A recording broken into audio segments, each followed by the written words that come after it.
Subscribe करें और bell दबाएं ताकि कोई खबर रह न जाए।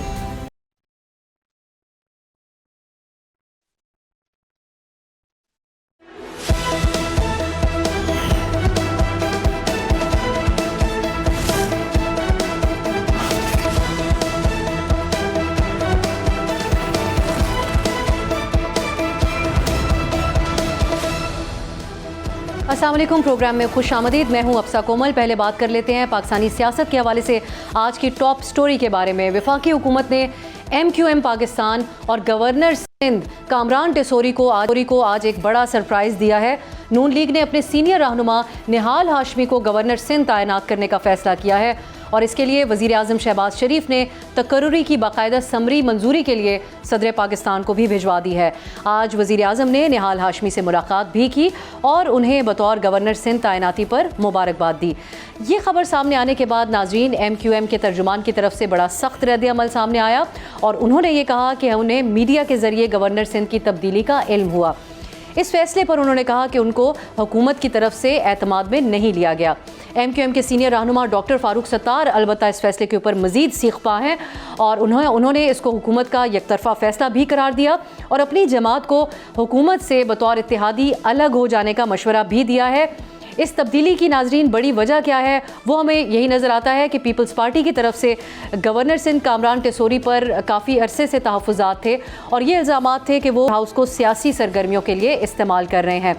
पीपल्स पार्टी की तरफ से मुसलसल ये मुतालबा सामने आया कि नून लीग जो है उनकी इत्तेहादी वो हुकूमत की तश्कील के वक्त अदा किया था उसे पूरा करें और या तो अपना गवर्नर सिंध लेकर आएँ या फिर पीपल्स पार्टी को सूबे के लिए अपना गवर्नर नामजद करने दिया जाए। दूसरी तरफ गवर्नर कामरान टेसोरी ने पीपल्स पार्टी के इन इल्ज़ामात को मुस्तरद किया था। कामरान टेसोरी ने अपने रद्द-ए-अमल में कहा था कि वो गवर्नर हाउस को सियासत के लिए इस्तेमाल नहीं कर रहे और वो एक बयान से डरने वाले नहीं है। साथ ही ये भी कहा कि अगर मैंने बात की तो कई लोगों की कुर्सियां हिल जाएंगी।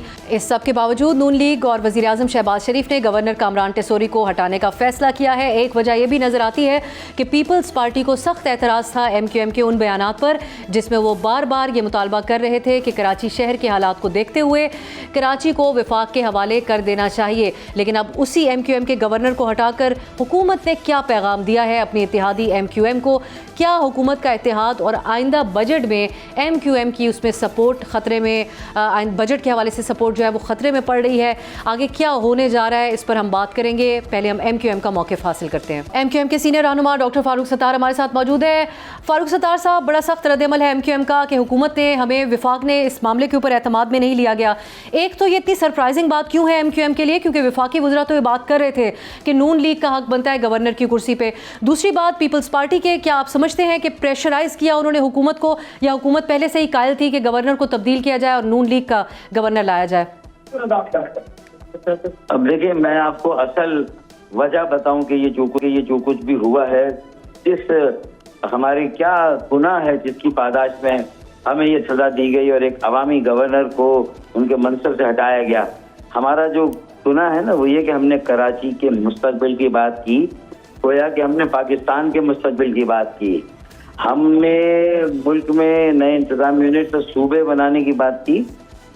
बशमूल सिंध में हमने कहा कि नए सूबे और नए इंतजाम यूनिट बनने चाहिए। हाँ, एक जनूबी सिंध सूबा भी बनना चाहिए। तो मेरे ख्याल में हम आज सुरखरू हुए हैं।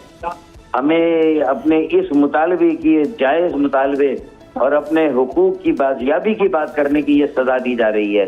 तो मेरे ख्याल में अब अवाम इस बात के गवाह हैं। अब मुकदमा अवाम की अदालत में चला गया और इंशाअल्लाह अब कराची के अवाम ही बताएंगे कि ये कितनी फहुश और संगीन गलती है PMLN की और वजीर आजम और वफाकी हुकूमत की। इंशाअल्लाह ताला उन्हें अंदाजा होगा। उन्होंने ब्लैक मेलर्स को अपने साथ रखा है और जो पाकिस्तान मेकर्स है बनाने वाले उनको अपने से अलग है कि उन्हें खुद अंदाजा होगा। हुकूमत तो आप लोगों के मुताबिक काबीना में फारूक साहब आप लोगों से इत्तेफाक कर रही थी कराची को विफाक के हवाले करने से। अब आप इत्तेहाद छोड़ने पर पार्टी के तौर पर गौर कर रहे हैं या ये सिर्फ आपका मशवरा है जो बयान आज आपसे मंसूब हुआ? तो इनसे जांच छुड़ाने के लिए कराची के अवाम ने कहा है कि हमें वफाक के हवाले करें, वरना असल बात है कि वफाक कौन सा 70-75 सालों से चला है। वफाकी हुकूमत कौन सी कामयाब रही जिसने पाकिस्तान की मईशत को 4 चांद लगाए। हम तो ये कह रहे हैं कि वफाक को कराची के हवाले करते हैं। अब मैं तो यहाँ तक अब कहने लगा हूँ कि वफाक को कराची के हवाले करें, जब कराची कैपिटल था तो यहाँ पॉलिसियां बनी थी, और जो उस जमाने में जो तामीर और तरक्की हुई थी, अगर आप गौर करें, बड़े बड़े डैम कब बने थे, मंगला डैम, तरबेला डैम कब बने थे, उनकी बुनियाद कब रखी गई थी, जब खान लियाकत अली खान वजीर आजम थे, उनकी हुकूमत में ये सारे फैसले हुए थे। और उसके बाद फिर माशाल्लाह लगा कुछ भी हुआ, लेकिन वो फैसले पॉलिसियां जारी रही तो पाकिस्तान ने तरक्की की। उसके बाद जब से वडेरों के हवाले किया पाकिस्तान, मशरकी पाकिस्तान पहले अलहदा हुआ, उसके बाद बाकी पाकिस्तान का भी अभी हिसाब किताब कर रहे हैं, और बहुत जल्द इसे भी किसी जगह लाकर जो है ना कूड़ेदान में डाल देंगे इस पाकिस्तान पे। माजरत के साथ ये जुमले मैं कह रहा हूँ, मेरी ये जज्बात है मेरे, जो इस वक्त मैं बयान कर रहा हूँ आपके मैं क्विकली आखिर में फारूक साहब, अगर हुकूमत आपको ये इम्कान मौजूद है आपकी नज़र में, आपके अपने अंदाजे के मुताबिक, कि नून लीग मजबूर हो गई ये फैसला करने के लिए पीपल्स पार्टी के हाथों, और अगर आपको मजबूरी बता दी जाती तो उसको आप मुशावरत तस्लीम करते, फिर बेशक नून लीग अपना गवर्नर लगाती, या ये मुतालबा रहता कि MQM का ही नया गवर्नर हो? ब्लैकमेलर का साथ दे रही, ठीक है, भुगतेंगे आगे जाके, इनको पता चलेगा इन्होंने कितना संगीन फहुश गलत फैसला किया है। बहुत शुक्रिया डॉक्टर फारूक सत्तार साहब हमारे साथ थे। अभी एक ब्रेक की तरफ जाते हैं। बैनुल अक़वामी सतह पर ईरान जंग के हवाले से अहम डेवलपमेंट्स हैं, उस पर तफसीली बात होगी एक शॉर्ट ब्रेक के बाद।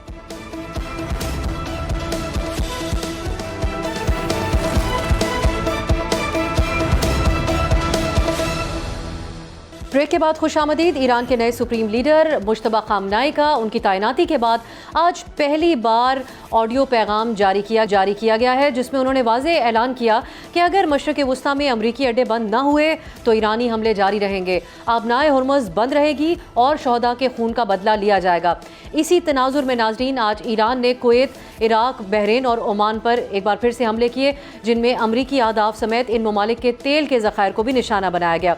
दूसरी तरफ इसराइल ने दावा किया है कि उसने तेहरान के करीब जौहरी तंसीबात को निशाना बनाया है और मुबैना जौहरी हथियार बनाने वाले कंपाउंड को भी तबाह कर दिया है। अब एक तरफ ये बड़े हमले हैं तो दूसरी जानिब अमरीकी सदर डोनाल्ड ट्रंप का न्यूज़ वेबसाइट एक्सियस को दिया गया इंटरव्यू है, जिसमें उन्होंने अपनी बात को दोहराया कि ईरान के साथ जंग जल्द ख़त्म होने जा रही है, क्योंकि अब ईरान में निशाना बनाने के लिए कुछ नहीं बचा, और इसलिए उन्होंने कहा कि जब चाहूँ इस जंग को ख़त्म कर सकता हूँ।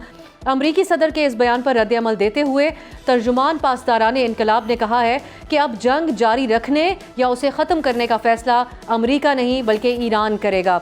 नाज़रीन, इस कशीदा सूरत हाल के ख़ात्मे के लिए पाकिस्तान सिफारती सतह पर मुतहरिक है। आज वज़ीर आज़म पाकिस्तान शहबाज शरीफ ने सऊदी वली अहद मोहम्मद बिन सलमान की दावत पर वो सऊदी अरब के मुख्तसर दौरे पर पहुँचे हैं, और तर्जुमान दफ्तर ख़ारजा के मुताबिक ये दौरा ख़ित्ते में अमन और सलामती से मुतालिक मुशावरत और राब्तों का हिस्सा है। पाकिस्तान के किरदार की अहमियत इस हवाले से भी नाज़रीन बढ़ गई है कि पाकिस्तान ने ईरानी क़यादत के साथ भी हम देख रहे हैं कि वो मुसलसल राब्ते में है। कल वज़ीर आज़म शहबाज शरीफ ने ईरानी सदर से गुफ्तगू की थी, उसके बाद ईरानी सदर मसूद पज़ेश्कियान ने अपने सोशल मीडिया बयान में पाकिस्तान और रूस के रहनुमाओं से बात करने का जिक्र किया और कहा कि इस जंग को ख़त्म करने का वाहिद रास्ता ये है कि ईरान के जायज़ हकूक़ को तस्लीम किया जाए, नुकसानात का अज़ाला किया जाए और आइंदा जारियत रोकने के लिए आलमी ज़मानतें दी जाए। मशरिक़ वुस्ता में जारी जंग के हवाले से आज अक़वाम मुत्तहिदा की सलामती काउंसिल के इजलास में 2 अहम करारदादें पेश की गईं। बहरीन की जानिब से पेश की गई करारदाद में ईरान की तरफ से खलीजी ममालिक पर किए जाने वाले हमलों की मज़म्मत की गई और हमले रोकने का मुतालबा भी किया गया। पाकिस्तान समेत 135 ममालिक की हिमायत से इस करारदाद को मंजूर कर लिया गया, जबकि दूसरी करारदाद रूस की जानिब से पेश की गई थी, जिसमें मशरिक़ वुस्ता में तमाम फ़ौजी कार्रवाइयाँ रोकने का मुतालबा किया गया था। पाकिस्तान ने इस करारदाद के हक़ में भी वोट दिया, मगर ये करारदाद मंजूर ना हो सकी। हम प्रोग्राम के में जानने की कोशिश करेंगे कि अब ये हालात किस तरफ बढ़ रहे, जब सदर ट्रंप अपनी बातचीत में ये जंग ख़त्म करने के इशारे दे रहे हैं, लेकिन ईरान से उनके नए जो सुप्रीम लीडर हैं उनके जो बयानात हैं उसमें एक मुख्तलिफ किस्म का अज़्म है। इन अहम मामलात पर बात करने के लिए आज हमने अपने प्रोग्राम में सीनियर सहाफ़ी को दावत दी है, जो पाकिस्तान में होते हुए बड़ी गहरी नज़र रखे हुए हैं सारे मामले के ऊपर और ताज़ा डेवलपमेंट्स के ऊपर भी। बहुत बहुत शुक्रिया ज़रार खोड़ो आपके वक्त के लिए, बल्कि लोग समझ गए होंगे पहले ही कि मैं किन की बात कर रही हूँ। ज़रार, अब हम देख रहे हैं एक तरफ ट्रंप के बयानात हैं, अब नए जो आयतुल्लाह है मुश्तबा खामनाई, उनकी तरफ से भी पहला ऑडियो बयान आ गया है। तो अगर हम पहले ट्रंप के बयान पर फोकस करें, जो उन्होंने एक्सियस को इंटरव्यू देते हुए कहा है और रिपीट किया है अपनी बात को, वो कहते हैं कि अब ये जंग जल्द ख़त्म हो जाएगी क्योंकि अब ईरान में निशाना बनाने के लिए कुछ बचा नहीं है। आपकी नज़र में जो काफ़ी दिन से हम डिबेट कर रहे थे कि इस सारी सूरत हाल में ट्रंप को एक फेस सेविंग भी चाहिए होगी और उसी की बुनियाद पर जंग का खात्मा होगा, अब उनके पास ऐसा बयान है अमरीकी अवाम को बताने के लिए भी और दुनिया को भी कि जिसकी बुनियाद पर वो इस जंग को ख़त्म कर सकें ये मामला, या फिर आपकी नज़र में मज़ीद प्रोलॉन्ग होगा? देखें, अगर हम इस अजम्पशन को लेके चलें और जाहिर है कि कई इशारे हैं कि शायद ये एक दुरुस्त अजम्पशन है कि ट्रंप इस वक्त एक फेस सेविंग एग्जिट ढूंढ रहा है, तो हमें ये भी याद रखना चाहिए, जहन में रखना चाहिए कि जंग में दो फरीक होते हैं, इसमें तो तीन फरीक हैं। तो अमेरिका बेशक अगर चाहे भी कि हम विक्ट्री डिक्लेयर करके हम निकल जाएं और कहेंगे कि जी हम जीत गए, जंग खत्म हो गई है, क्या ईरान उनको इतनी जल्दी से मैदान से भागने देगा? मेरा नहीं ख्याल, क्योंकि ईरान की अगर आप कैलकुलेशन देखें वो ये है कि पिछली जंग में, जो पिछले साल में जो 12 दिनों की जंग थी, उसमें जाहिर है ईरान ने अपनी डिटेरेंस इस्टेब्लिश नहीं की, जिसका सबूत ये है कि आज हम एक और ईरान पर जंग देख रहे हैं। तो यकीनन ईरानियन स्ट्रेटेजिक कैलकुलेशन जो है उसमें ये बात शामिल है कि इस बार हमने इतना नुकसान पहुंचाना है और इतने ममालिक को, बल्कि पूरे खित्ते को, बल्कि पूरी आलमी मईशत को नुकसान पहुंचाना है कि अगली जंग कम से कम 2, 3, 4 साल बाद हो। तो मेरा ख्याल है कि ये एक बड़ा वाज़ेह कैलकुलेशन है। दूसरी, हमें ये भी अच्छी तरह से समझना चाहिए कि इस वक्त ईरान में कौन सी कुव्वत सबसे ज्यादा हावी है, वो है पास्तराने इनकलाब, IRGC, जो जाहिर है हार्ड लाइनर्स के हार्ड लाइनर्स हैं। टारगेट सिलेक्शन में उनके हाथ में है, ज़्यादा जो मिलिट्री कमांड है बज़ाहिर उनके हाथ में भी है। जो नए आयतुल्ला आए हैं वो उनके साथ उनके काफ़ी करीबी ताल्लुकात है। आयतुल्ला ख़ामेनेई, जो सीनियर आयतुल्ला ख़ामेनेई थी, जिनको कत्ल किया गया था दिन के जंग के आगाज़ में, वो फिर भी कदरन एक मॉडरेटिंग इन्फ्लुएंस थे IRGC पे। Now the gloves are off, as they say. जहां तक ऑफ रैंप की बात है, तो अक्सर हम बात करते हैं स्ट्रेटजी में कि एक एस्केलेशन लैडर होती है, एक सीढ़ी होती है कि, और सीढ़ी में आप कैसे चढ़ते हो, आप नीचे से ऊपर जाते हैं ना। तो अमेरिका ने तो पहले दिन पर ही आयतुल्ला ख़ामेनेई को असैसिनेट कर दिया, तो आपने शुरू ही किया at the top of the escalation ladder. अब यहाँ से आप नीचे कैसे आएंगे? हम ये कैसे तयन कर सकते हैं कि एक जंग में कौन जीतता है और कौन हारता है? हमें देखना होता है कि किसने अपने मकासद हासिल किए और किसने अपने मकासद हासिल नहीं किए। तो यहाँ पर अमेरिका के मकासद क्या है, वो तो हर दूसरे दिन बदलते रहते हैं कि भाई जौहरी प्रोग्राम तबाह करें, मिसाइल प्रोग्राम तबाह करें, नहीं आप अपने आप को तबाह करें, आपका वजूद ही हमें बर्दाश्त नहीं है। तो जब आप इतनी मैक्सिमम गोल सेट करते हैं तो उसके बाद फेस सेविंग की गुंजाइश तो आपने ही खत्म कर दी है ना, अपने लिए ही। दूसरी जानिब अगर हम ईरान को देखें तो एक स्ट्रैटेजी तो मैंने आपको पहले ही बयान कर दी है, शायद ये दुरुस्त हो, लेकिन ईरान के लिए सिर्फ ये बका का जंग है। ईरान को जीतने के लिए क्या करना है? सर्वाइवल के लिए, उनके लिए उनका सिर्फ सर्वाइव कर जाना ही बहुत काफी होगा और एक कामयाबी होगी। बिल्कुल बिल्कुल। अगर मुझे आप यहाँ पे ज़रा इजाज़त दें, आपने कहा कि इस जंग के अंदर फरीकैन हैं और 3 फरीक हैं, नेतन्याहू एक अहम फरीक है। इससे पहले भी हमने देखा कि ट्रंप जिस वक्त हमास के साथ मुज़ाकरात जारी थे उस वक्त उनकी क़यादत को हमला किया गया। ट्रंप ने जिस स्लैंग लैंग्वेज में जवाब दिया उसमें वो काफ़ी मायूस नज़र आए थे इसराइल की तरफ से ये इक़दाम करने पर। सो अब अगर ट्रंप जंग बंदी भी चाहें तो नेतन्याहू तैयार होगा इसके लिए?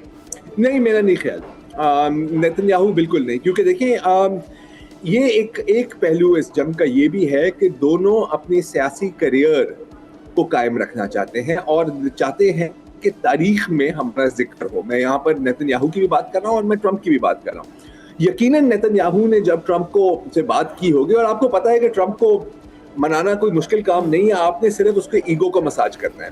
तो यकीनन नेतन्याहू ने ट्रंप को कहा होगा कि जी 1979 से लेकर आज तक हर अमेरिकन सदर ने कोशिश की है कि ईरान के मसले को हल किया जाए, आप वो सदर बन सकते हैं। सुनहरी हरूफ में आपका नाम लिखा जाएगा तारीख में। और ट्रंप ने कहा कि यार हाँ बिल्कुल बात सही है, चलो करते हैं, देखते हैं क्या होता है। जहां तक नेतन्याहू की बात है तो यू नो कि politically he is in trouble. Israel में इसके खिलाफ कानूनी कार्रवाई भी जारी है and so on and so fourth. और इजराइल में भी इसकी माजरत के इलेक्शंस होने वाली हैं, तो वो चाह रहा था कि इस तरह की अगर वो जीत लेके जाए इजरायली अवाम के सामने तो वो सुरखरू होगा। अच्छा ज़रार, अब हम अगर बात कर लें ईरान की तरफ से भी कार्रवाइयाँ जो अपने नेबरिंग अरब ममालिक के अंदर जारी हैं, आज भी की गई, कुवैत, इराक, बहरीन और ओमान में हमले किए गए। आप कहते हैं कि एक एस्केलेशन लैडर होती है, उसमें हमें ईरान की कार्रवाइयाँ यकीनन स्टेप बाय स्टेप नज़र आती हैं रद्द-ए-अमल के तौर पर, लेकिन अब क्या ये वक्त है कि अपने नेबरिंग ममालिक के साथ ईरान एलाइज़ बनाने की वहाँ पर कोशिश करे? क्योंकि एक राय ये भी पाई जाती है कि यकीनन अमेरिका के अरब इत्तेहादी इस सारे मामले के अंदर रिकन्सिडर ज़रूर कर रहे होंगे अपनी चॉइसेस को। आज अक़वाम मुत्तहिदा में कल 2 करारदादें भी पेश की गई, एक बहरीन की तरफ से जो ईरान की तरफ से रद्द-ए-अमल में हमले किए जा रहे हैं उसके हवाले से। सो आप समझते हैं कि ईरान की स्ट्रेटजी अपने हमसायों के हवाले से कुछ तब्दील होती हुई हमें नज़र आएगी, और अमेरिका के अरब इत्तेहादियों की सोच भी उन पर रिलायंस के हवाले से? ये एक बहुत ही अहम सवाल पूछा है आपने। देखिए, मेरा ख्याल है कि ईरान की कोशिश यकीनन यही है कि वहाँ से एटीट्यूड चेंज आएगा। अब उनको पता था कि देखिए पिछली जंग में तो उन्होंने चले आल उदैद पर हमला किया, ये वो, इतना नुकसान नहीं हुआ गल्फ स्टेट्स को। ईरान ने कैलकुलेट किया है कि जब तक हम इनका नुकसान नहीं करेंगे ये अपने एटीट्यूड या अपनी फॉरेन पॉलिसी को तब्दील नहीं करेंगे।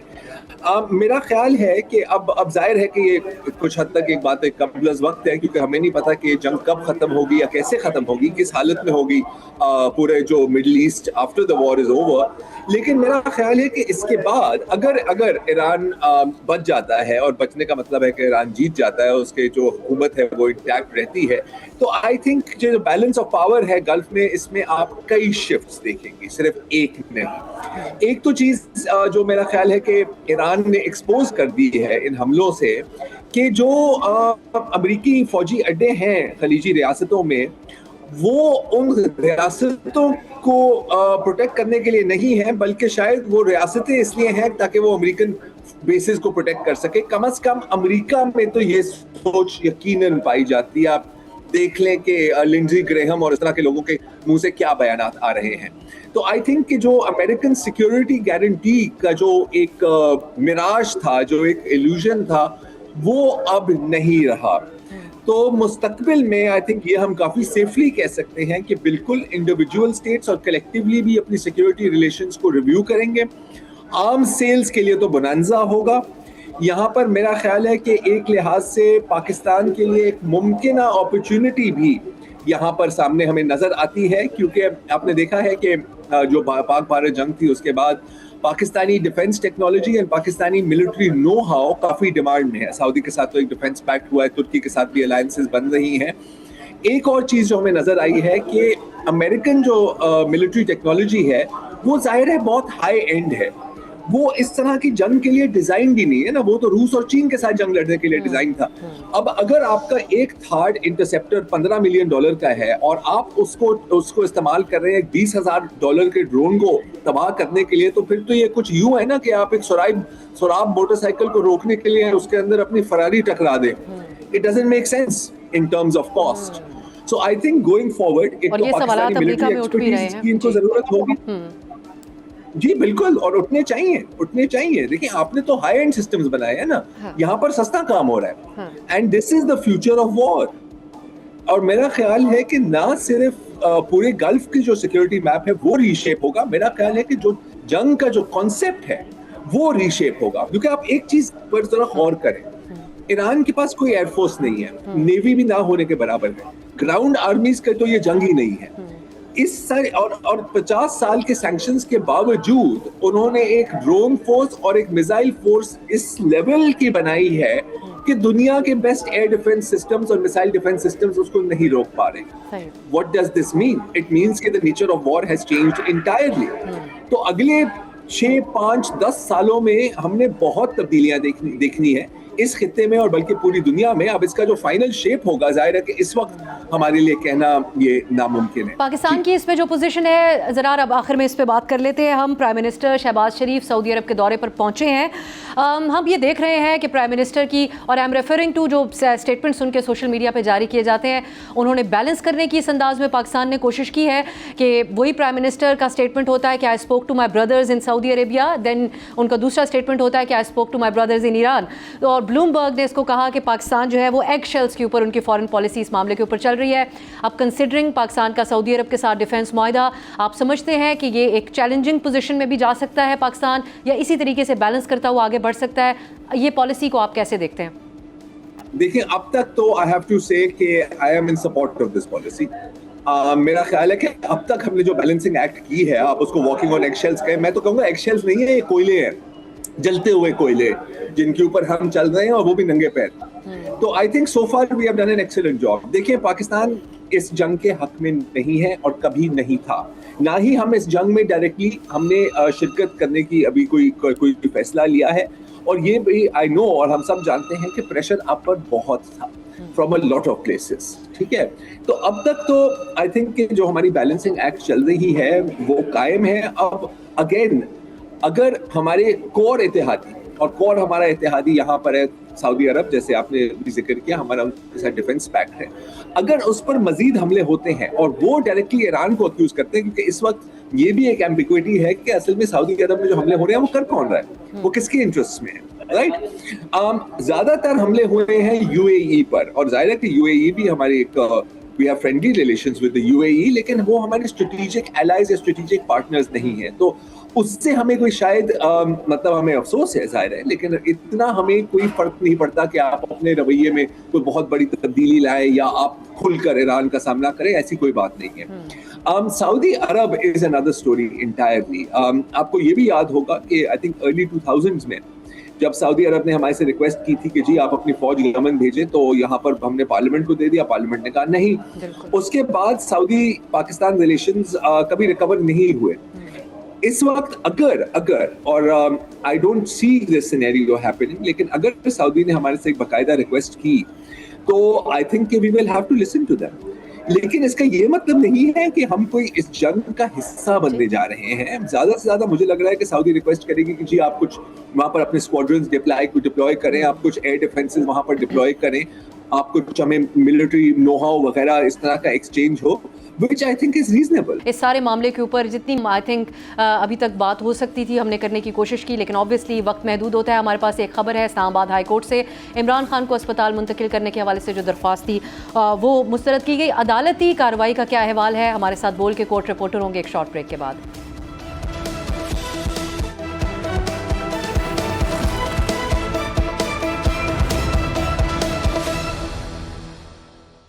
ब्रेक के बाद खुशामदीद। इमरान खान को जल्द शिफा इंटरनेशनल अस्पताल मुंतकिल करने से मुतालिक पीटीआई और इमरान खान के ख़ानदान की ख्वाहिश और दरख्वास्त जल्द हमें पूरी होती हुई नज़र नहीं आ रही। आज इस्लामाबाद हाई कोर्ट ने इमरान खान को निजी अस्पताल मुंतकिल करने की दरख्वास्त मुस्तरद करते हुए मेडिकल बोर्ड तश्कील देने का हुक्म दे दिया है। जस्टिस अरबाब मोहम्मद ताहिर और जस्टिस खादिम हुसैन सोमरो ने अपने फैसले में लिखा कि चीफ कमिश्नर इस्लामाबाद फौरी एक मेडिकल बोर्ड तश्कील दें, जिसमें पिम्स के डॉक्टर आरिफ और शिफा आई अस्पताल के डॉक्टर नदीम कुरैशी को भी शामिल किया जाए, और ये मेडिकल बोर्ड अपनी रिपोर्ट चीफ कमिश्नर इस्लामाबाद को जमा करवाए। इस फैसले के मुताबिक चीफ कमिश्नर ने इस रिपोर्ट की रोशनी में, जो चीफ कमिश्नर हैं वो इमरान खान को अस्पताल मुंतकिल करने या ना करने का फैसला करेंगे, जो रिपोर्ट उनको जमा करवाई जाएगी। जेल में मुलाकातों के हवाले से दो रुकनी बेंच ने अपने फैसले में कहा कि इस हवाले से लार्जर बेंच का फैसला मौजूद है, लिहाजा उसी के मुताबिक अमल दरामद किया जाए। आज जब समाअत का आगाज़ हुआ तो इमरान खान के वकील सरदार लतीफ़ खोसा ने कहा कि हमें यही गारंटी चाहिए कि इमरान खान का बेहतरीन इलाज किया जाए और उनके ज़ाती मुआलिजीन की निगरानी में उनका इलाज हो।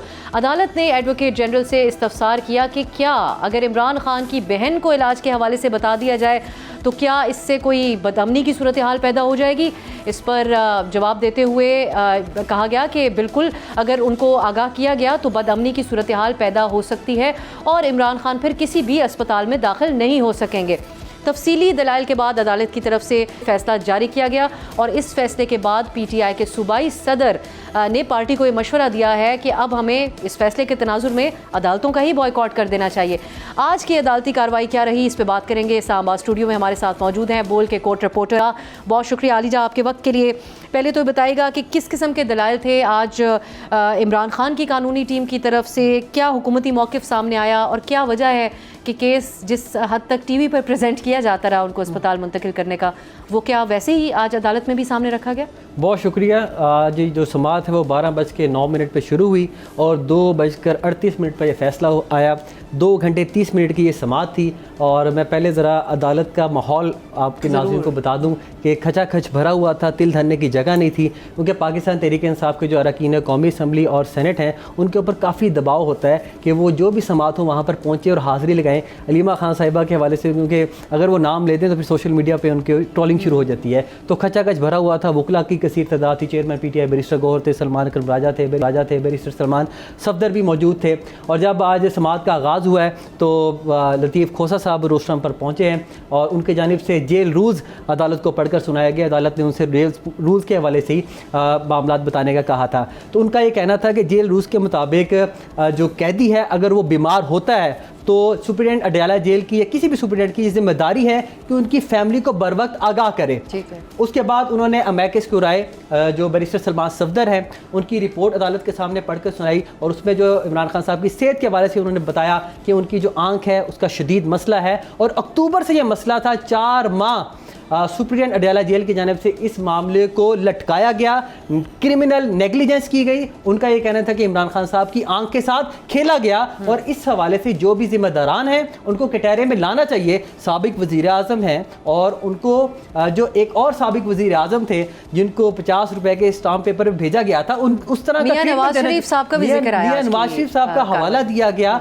और उनका ये कहना था कि इस वक्त के जो मौजूदा वज़ीर आज़म हैं उन्होंने गारंटी दी थी कि 4 हफ्ते बाद वो वापस आ जाएंगे। इसके ऊपर अदालत ने उनकी करेक्शन की और कहा कि 4 हफ्ते की नहीं 8 हफ्ते की करेक्शन दी। लेकिन उसके बाद हमने देखा मैडम कि लतीफ़ खोसा जब दलाइल दे रहे थे तो अलीमा खान साहिबा उन दलाइल से खुश नहीं थी।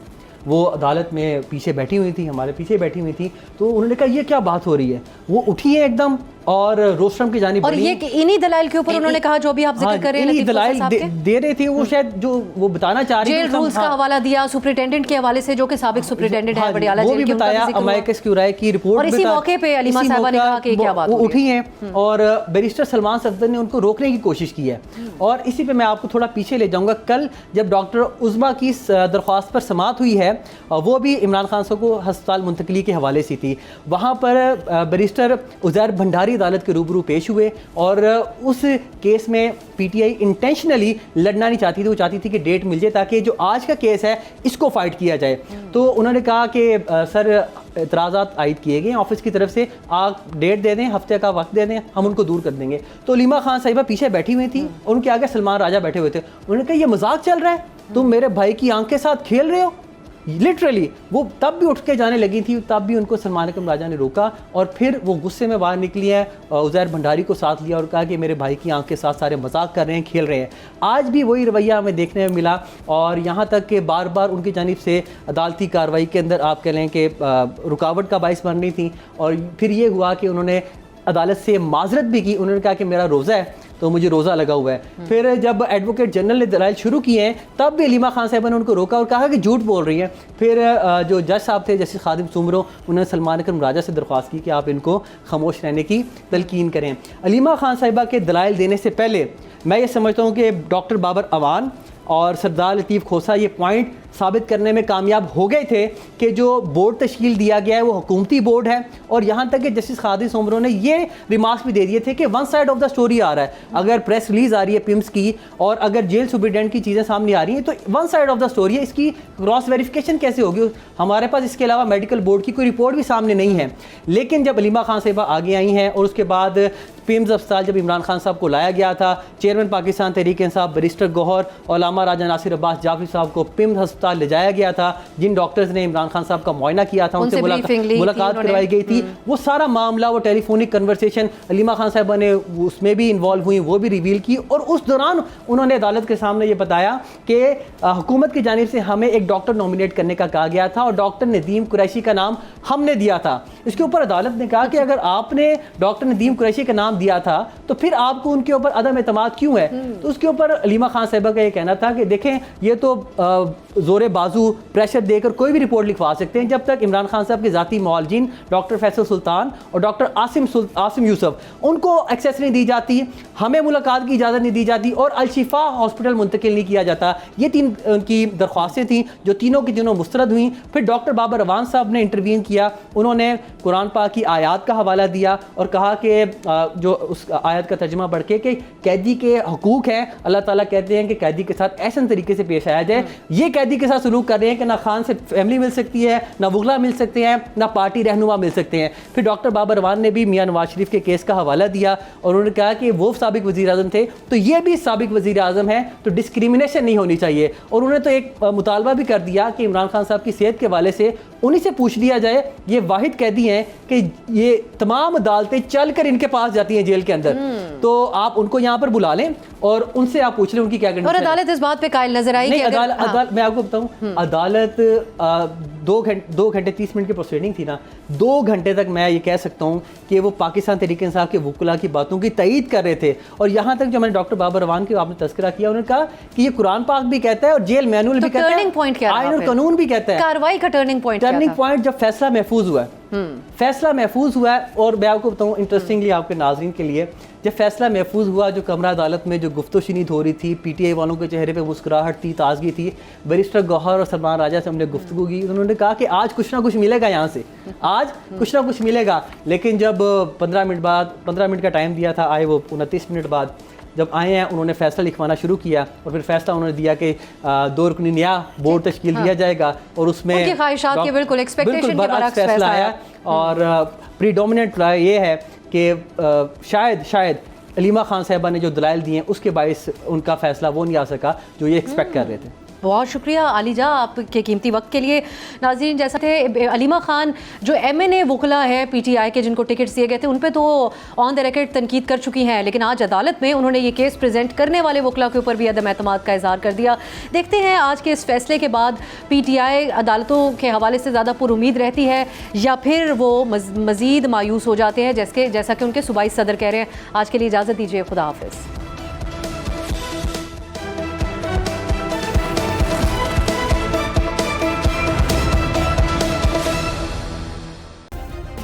सब्सक्राइब करें और बेल दबाएं ताकि कोई खबर रह न जाए।